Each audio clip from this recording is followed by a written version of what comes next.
Another segment of Live Hip Hop Daily. You tuned in to the one-on-one segment with the coach. As always, we bring you interviews from different heads around the game. We got two special guests. We got a team in here today, two special guests. You know what I'm saying, visiting the show. I'm going to introduce him right now. I got the legendary DJ, producer, and pioneer Chuck Chillout in the place. What's good, what's good? And then, of course, I got MC extraordinaire, YUNGSTAR63 in the place. Fresh. That's right, man. Welcome. Let's jump right into it, man. For people that may be unfamiliar with you, YUNGSTAR, maybe unfamiliar with the music, let people know where you're coming from and, you know, how long you've been grinding doing this thing. Okay, well, my name is YUNGSTAR63, Fat Jarrett the Son, coming out of Uptown New York, BXboro, Greenberg till I die. Between the 914 and the 718, you'll find me anywhere. So, that's what it is. Coming up in here, been grinding for a minute, making that Uptown music. That's word. That's what's up. Now, you know, sometimes we talk behind the scenes or whatever whenever we get a shot, and we always talk about the challenges that are facing an up-and-coming artist trying to break music on radio today or on video outlets or whatever have you. So I wanted to get into that for the people, man. Let people know what it takes as far as, you know, some of the things you have to overcome to make it nowadays when you're promoting your music. You said this is edited. This ain't edited, right? Nah, this is all live. This is all live. This is all live. This is all live. Like I say, I'm live, you understand? You understand? I'm just making sure the FCC ain't gonna come in here and sue you after I talk. Not at all, man. Honestly, there's two ways to do it. You can either grind it out and open every door, kick in every door, whether that door leads to a loose end, whether that door leads to nothing, or whether that door leads to the next platform. Every single stone has to get turned. Word. Every single one. Word. Or you could do what everybody else is doing, kiss ass and pay people. Right. So, and we hear that all day about, you know, some of the money that has to be spread out, you know what I mean, in order to make certain things happen. Now, Chuck, we know, let's be honest, a lot of this was going on back in the day, too.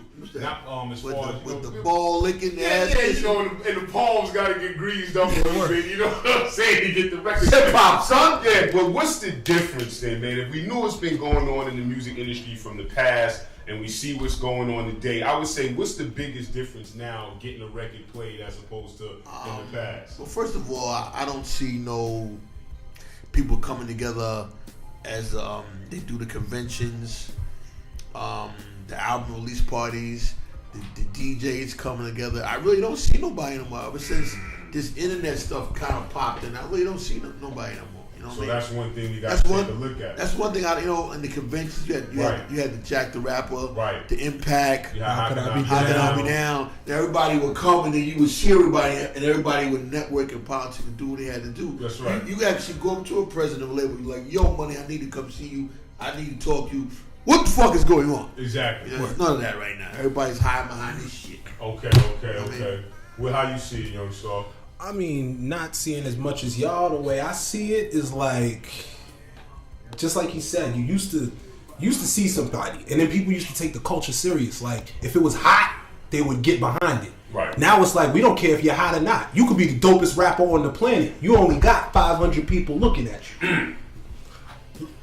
We don't care if you're better than Jay-Z. You only got 3,000 people looking at you. As a matter of fact, I use my numbers because those are low. You only got 7,000 views on your mixtape.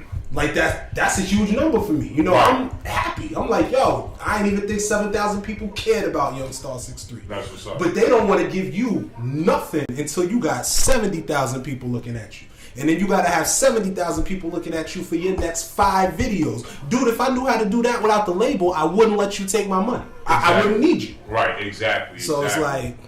And then how did now, you know, we have different artists come up and they talk about the ways to get those numbers. And it seems like there's some ways to generate some real buzz, and then there's some other ways just to make it look good. Everybody's out here trying to get paper. So it's like, if you're smart enough to work a computer and you know how to pull off a search engine optimizer and you know how to make that little number on YouTube say 10,000 instead of 1. Right. You're Gucci. People are starting to get hip to that now. It's like, yo, son got through 250,000 views. Yo, son got 3 comments. You feel me? Like, right. Something don't match. You feel me? Right. Did 250,000 people really look at this and only 3 people had something to say?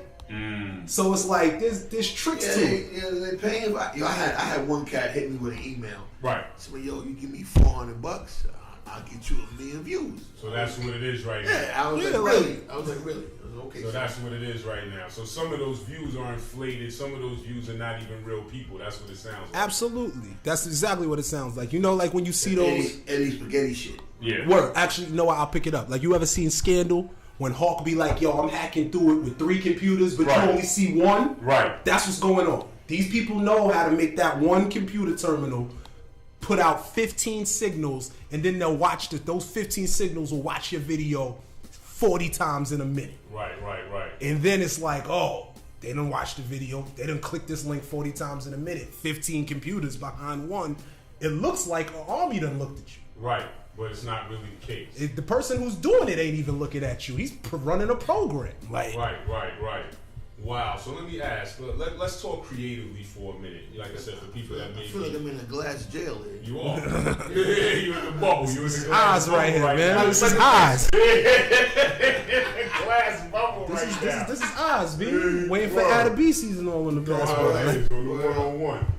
Let's talk creatively for a minute. Now, knowing what you're facing out there as far as promoting a record, as far as promoting it online, trying to get people, trying to get DJs to pick up a record.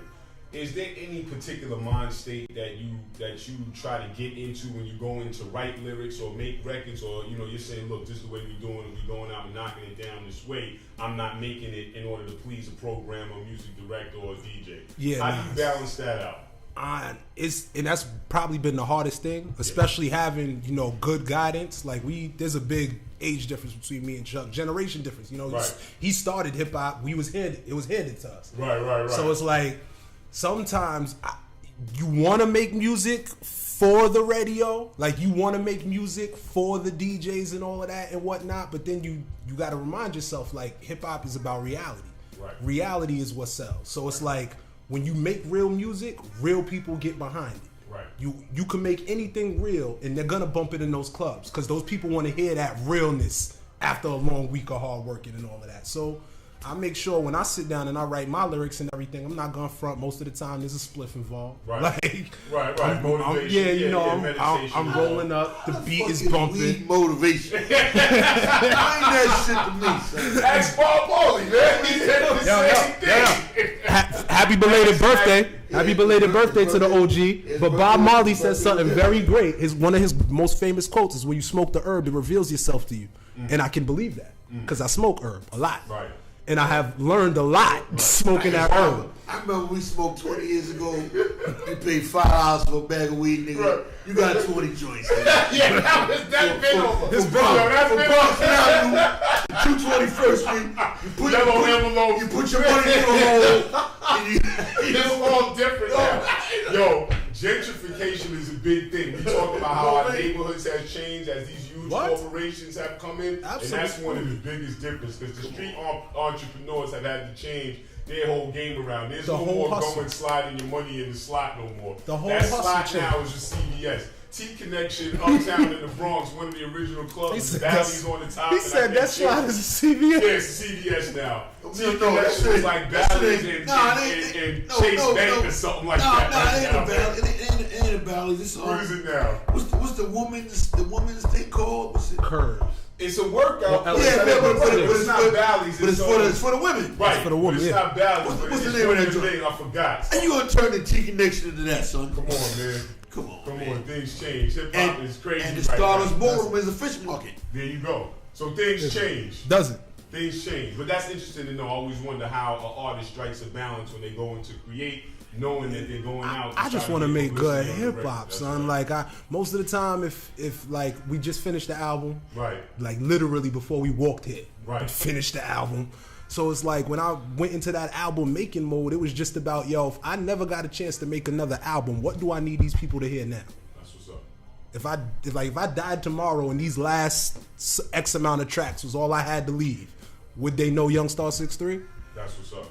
And that's how I attack it. Yeah, let's leave them something. That's how I attack it. Yeah, so speaking of the album, tell us a little bit about what the listeners can expect when they cop that. Do We Have a Problem is that real shit, period. Like, what's the name of the joint? Do We Have a Problem? Okay. That's the name of the album. Do We Have a Problem? Because it's obvious. Right. There's a real problem in these streets and in this hip hop. So it's real. There's boom bap on it. There's down south music in it. There's smack your favorite DJ music on it. There's smack your favorite rapper music on it. Right. There's also make love to your girl music on it. Right. Like, it's just the reality. Do We Have a Problem is what anybody born in the years between 1988 and 1992 feels like right now. Right now. Being 23 years old, uptown New York, hip-hop's just getting back to us because they took it. Let's not front. It's starting to feel real at home again. It's college. I can't front. College was a big part of that album. Half of the album was written in a dorm room. Okay. Like, I got my degree and everything like that, degree in business from Hartford. So it's just it's a mix. It's real. Like, it's real. That's the only thing I could put on it. I know everybody wants to say, yo, it's the real, and they talk about it and get hyped because it's their project and everything. But I can honestly say, if I didn't write this music my damn self, I would listen to it and relate to it. That's what's up. Production-wise, what can we expect from the joint? We got some hits from the Flintstones. We got some hits from my dude Dazel. Okay. Dude Mike out of Queens. It's not to front on nobody else from anywhere else. My dude, the furthest producer I might have worked with is my dude Relevant out in California. Okay. But he was here at the moment. Like, it was, like I said, it was a New York hip hop music. So like a lot of the producers was here. It's an uptown joint. Like there's some boom bap. Ask that also you know what I mean? You know, like I said, it's definitely a generation gap. I want them to make some real good music, man. That the boom bap shit. Yeah. People can relate to. Like I listen to a lot of this stuff now. I call it space music and the whole nine. You know what I mean? But I do like some of it. Right. I like some of it. I'm not gonna hate. We're not gonna throw nobody under the bus. Right. But I do like some of it. But I am. Some of y'all niggas is whack. Straight up. He can do that. I'm not gonna do that. But I want him to make what I see is missing real good hip hop. Right. You know what I mean? Right. That way you can hit the road, go get that paper, and come Right. make some money. You know what I mean?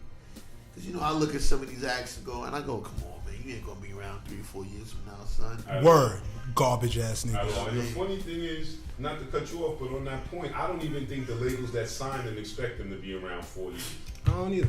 Because to be honest, what we getting from cats that that we like I said, you hear the realest things. You hear some of the realest things once the microphone and the camera goes off.